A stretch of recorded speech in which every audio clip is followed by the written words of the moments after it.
Economia baseada em fichas. Definição, estratégia de intervenção da análise aplicada e como utilizar. A economia de fichas é uma estratégia de intervenção da análise aplicada do comportamento que introduz contingências de reforçamento para respostas consideradas adequadas pelo programador. O programador é o terapeuta. Essas contingências de reforçamento geralmente são apresentadas em forma de fichas, pontos ou qualquer outro tipo de estímulo reforçador condicionado que possa sinalizar reforçamento em momento posterior. Assim, essas fichas podem ser trocadas por atividades, alimentos, objetos ou outro tipo de estímulo reforçador previamente definido. De acordo com o Zumble, as fichas também podem ser retiradas caso o organismo emita respostas consideradas inadequadas pelo programador. Então, a gente define aí o comportamento que a gente quer e estabelece aí fichas para que o indivíduo em terapia seja recompensado a cada emissão de um comportamento que se aproxime daquele que a gente quer alcançar, certo? E após ele fazer juntar as fichas adequadas, ele troca por um reforço backup, por uma recompensa posterior. Por exemplo, eu consigo juntar 1000 fichas por emitir comportamentos adequados e eu vou lá e troco por mais tempo no Facebook.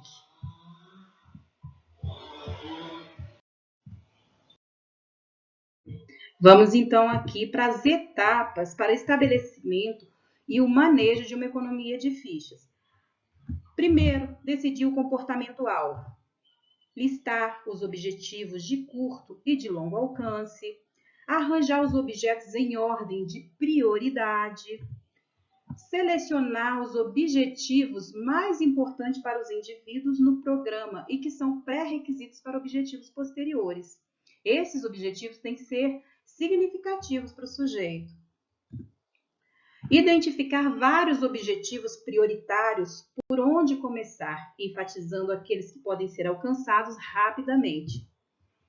Determinar alguns comportamentos-alvos para cada um dos objetivos de partida. Logo, se eu tenho um objetivo que eu quero alcançar, eu tenho que determinar o conjunto de comportamento-alvo para alcançar esse objetivo. Continuando, obter uma linha de base dos comportamentos-alvo, ou seja, definir parâmetros e manter os dados. Você vai definir os seus parâmetros e manter esses dados organizados e tem mais. Selecionar o tipo mais apropriado de ficha. Elas devem ser atraentes, devem ser leves, deve ter durabilidade, ser portáteis, fáceis de manipular e difícil de falsificar. Afinal de contas, se for fácil de falsificar, basta eu fazer uma cópia e pronto, estou cheia de fichas. Selecionar os reforçadores backup e administrá-los. Então, eu preciso o quê? Usar reforçadores que sejam efetivos com a população de interesse. Eu não vou utilizar para uma criança, por exemplo, um reforçador que não vai fazer a menor diferença para ela.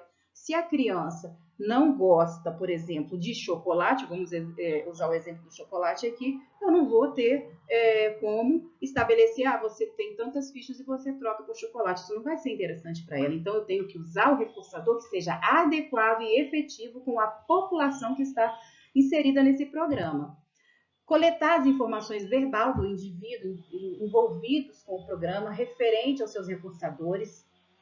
É muito importante saber do próprio indivíduo se esses reforçadores são efetivos para ele, se tem algum significado para eles ou não. Né? Fornecer aos indivíduos do programa catálogos que os ajudem a identificar esses reforçadores. Então, nesse catálogo tem que ter, claro, a indicação desses reforçadores.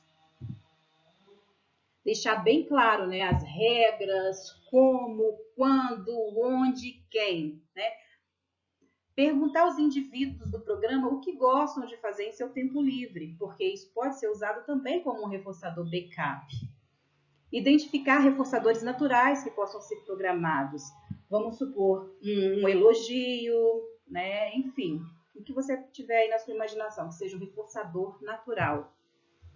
Considerar as éticas e leis referentes a esses reforçadores. Eu não posso utilizar, por exemplo, num hospital, um reforçador tipo assim, você junta as fichas e você vai trocar por assistir televisão. Não, porque legalmente eles têm direito a assistir televisão. Então, esses reforçadores eles têm que estar inseridos dentro da lei, tem que ser ético e legal para ser usado.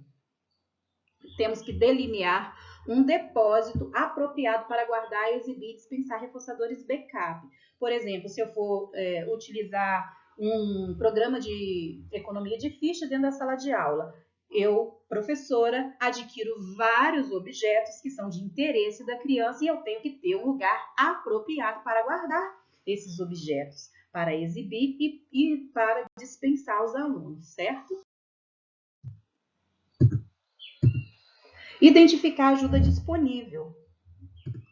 Muito importante isso aí.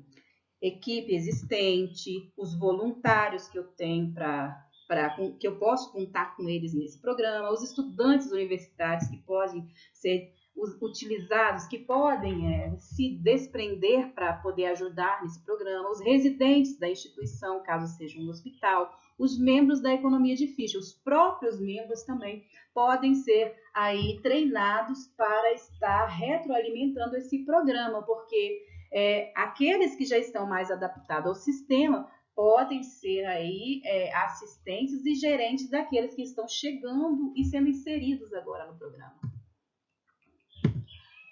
É importante o monitoramento e o treinamento dessa equipe e dos assistentes. É preciso também, como etapa, decidir acerca de procedimentos de implementação específicas. Por exemplo, decidir quem administrará o reforço, como será administrado e para quais comportamentos será fornecido. Decidir o número de fichas que podem ser obtidas por dia. Eu tenho que ter um limite, não vou distribuir aleatoriamente e ilimitadamente fichas durante o dia. Então, eu tenho que ter um limite diário. Por exemplo, só pode ser adquiridos até 1000 pontos, ou até 1000 fichas, ou até... 1000 fichas é um absurdo, né? Até 10 fichas por dia. E vamos lá. Estabelecer os procedimentos de depósito e determinar o valor da ficha dos reforçadores backup. Isso é muito importante. Cada ficha tem que ter o seu determinado valor. Ter cautela com as contingências de punição, usá-las com moderação, somente para comportamentos claramente definidos e apenas quando for eticamente justificável. Você não pode chegar para a criança e falar assim, eu vou retirar 10 fichas suas por causa disso e daquilo. Você tem que justificar o porquê você está tirando essa ficha e se realmente vale a pena fazer isso.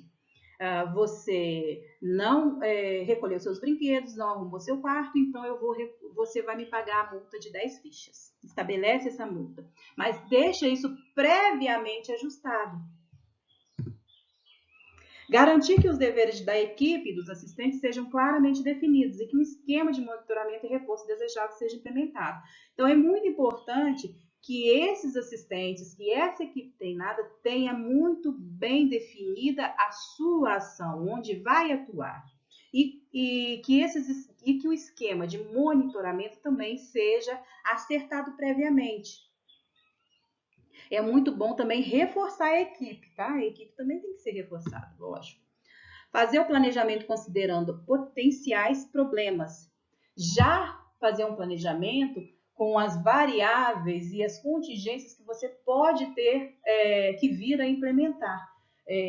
Prever, fazer previsão de problemas. Isso é muito importante. Prever o que pode dar errado e o que não pode, o que pode dar errado e como isso pode ser sanado. É muito importante já ter isso no planejamento. Delinear planilhas de dados apropriados e determinar quem irá obter os dados e também como e quando será feito esse registro. Por exemplo, se eu faço um programa para uma criança dentro do espectro autista e esse programa vai ser aplicado na residência dele, quem vai gerenciar esse programa provavelmente serão os pais. E eles deveriam ser treinados e deve se estabelecer como eles vão colher os dados do comportamento, do comportamento da criança, como ela está emitindo esse comportamento diário. Então, se eu estabeleço aí um cronograma de trabalho, lá no Trello, que a gente trabalha ali em equipe, eu todos os dias tenho condição, eu enquanto terapeuta, tenho condição de estar checando o registro diário dos pais. E ainda, planejar estratégias para a obtenção da generalidade para o ambiente natural. É preciso fazer o desmame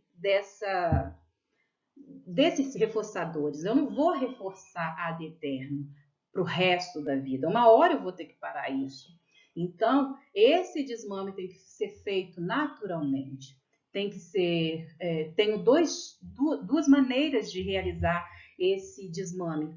Eu posso ir diminuindo a quantidade de fichas por dia, diária, né? E diminuindo também esses reforçadores na medida em que eu estabeleço um sistema intermitente de reforçamento.